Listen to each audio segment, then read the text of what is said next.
So this is an update to my first video about the DistroKid issue. If you don't know what the blazes I'm talking about, go watch this video right here, the first video I made, and then come back to watch this one. Since I was the one who made that issue public, I feel it's my ethical obligation towards you to bring you up to speed with what followed. And what followed is that I need to thank you. I'm truly, completely overwhelmed by your support. Thanks to you and the noise you made, DistroKid has returned all my money. However, I won't be keeping that money. That's right, I will give you all the details and it will make perfect sense for you. But before I do that, I would like to address some of the criticism that the video got. Yes, the video got mostly nothing but love and support. The majority of people who watched it paid attention and understood the arguments I've made. But of course there was some criticism, and that's fine. That is to be expected. The most effective way to make enemies is to speak the truth. I responded some of them, the ones that were civil, the ones that were jerks and attacked me personally,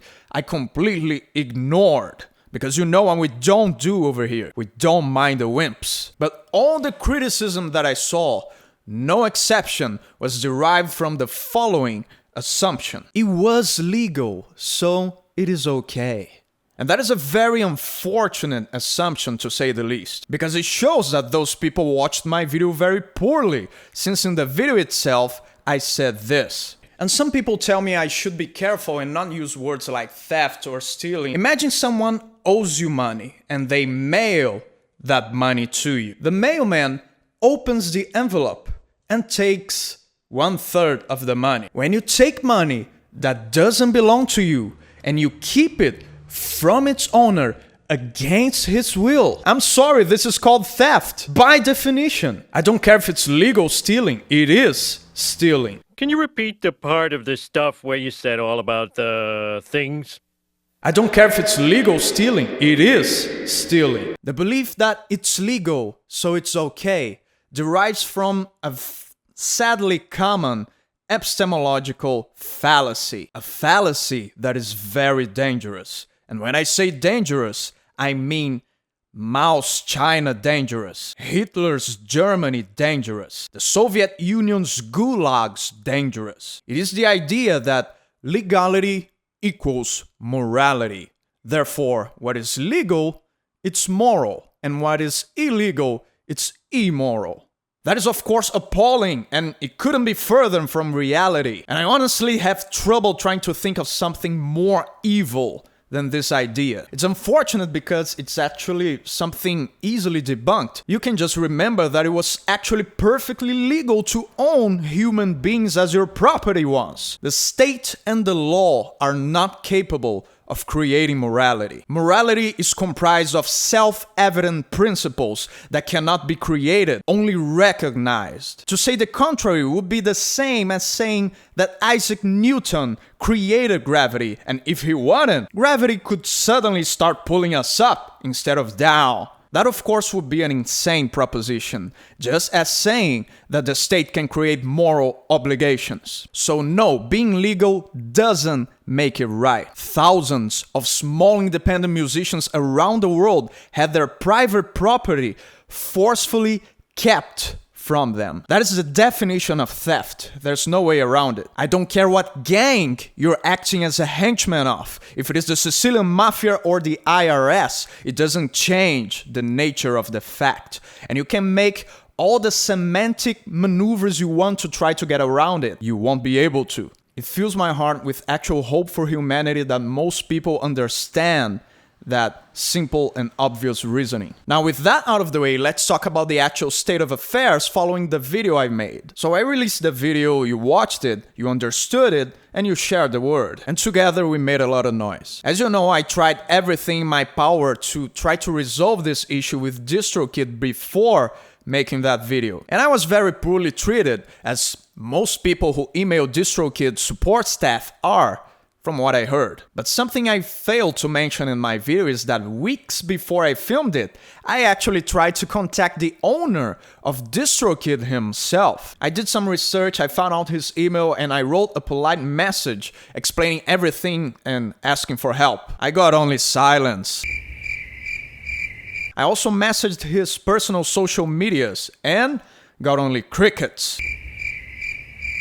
However, in a matter of hours after I released the video, I was contacted by DistroKid. Not by any member of the staff, but by the owner of DistroKid himself. Not in an impersonal robotic way, but in a close and over-friendly kind of way. In fact, in a scarily creepy, over-friendly kind of way. So I spent weeks desperately trying to resolve this, while only getting copy and paste "ask an accountant" answers or complete silence. And now only hours after I released my video, the owner of DistroKid himself wants to be my pal. It's not my intention to sound mean, but this is actually hilarious. Everyone I told this laughed so hard. And by the way, I will not read the entire conversation we had over Twitter DMs because I don't want this video to be long, but I'll leave a Google Drive link with it in the description below. That's for you to check. I want to be transparent, nothing to fear, nothing to hide. So the man comes to me acting very friendly, very patronizing. He tells me about the tax stuff, which clarifies like 5% of this mess. The rest, the deceiving, the broken agreement, all the false advertising, taking your client's money in the dark of night without a single word of warning. Remember? Well, he refers to all of that as issues. Issues.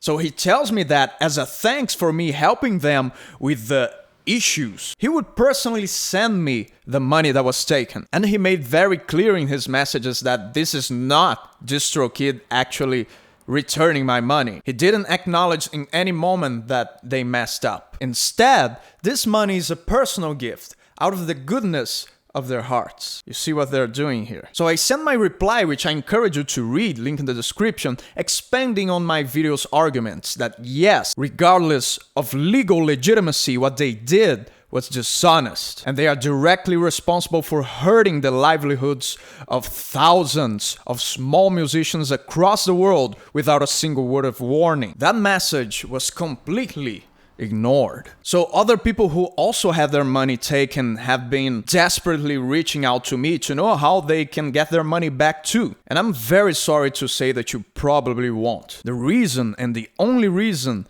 they gave my money back is because I have 300k subs. You're a starting musician with a still humble reach? Screw you, apparently. I got my money back because I hurt their reputation. This was a PR move, an attempt to virtue signal while not acknowledging they did anything wrong, ignoring all my arguments and oversimplifying all the lies to just a tax issue. And that's why the "ask an accountant" meme caught on, because it's actually ridiculously funny that you're insulting people's intelligence by trying to convince them that this is just a tax issue. It's not. It's a lying issue. It's a changing the terms of the deal after the deal was made issue. I am altering the deal. Pray I don't alter it any further. Oh, but they know they messed up. After my video, they changed their front page. They know. They just won't admit it. They won't admit that they stayed completely silent regarding a major business policy change that would affect 1/3 of the income of independent small artists all around the world. Because if they admit that, that would mean they are responsible for that loss and they have to return that money. And of course, they won't do that.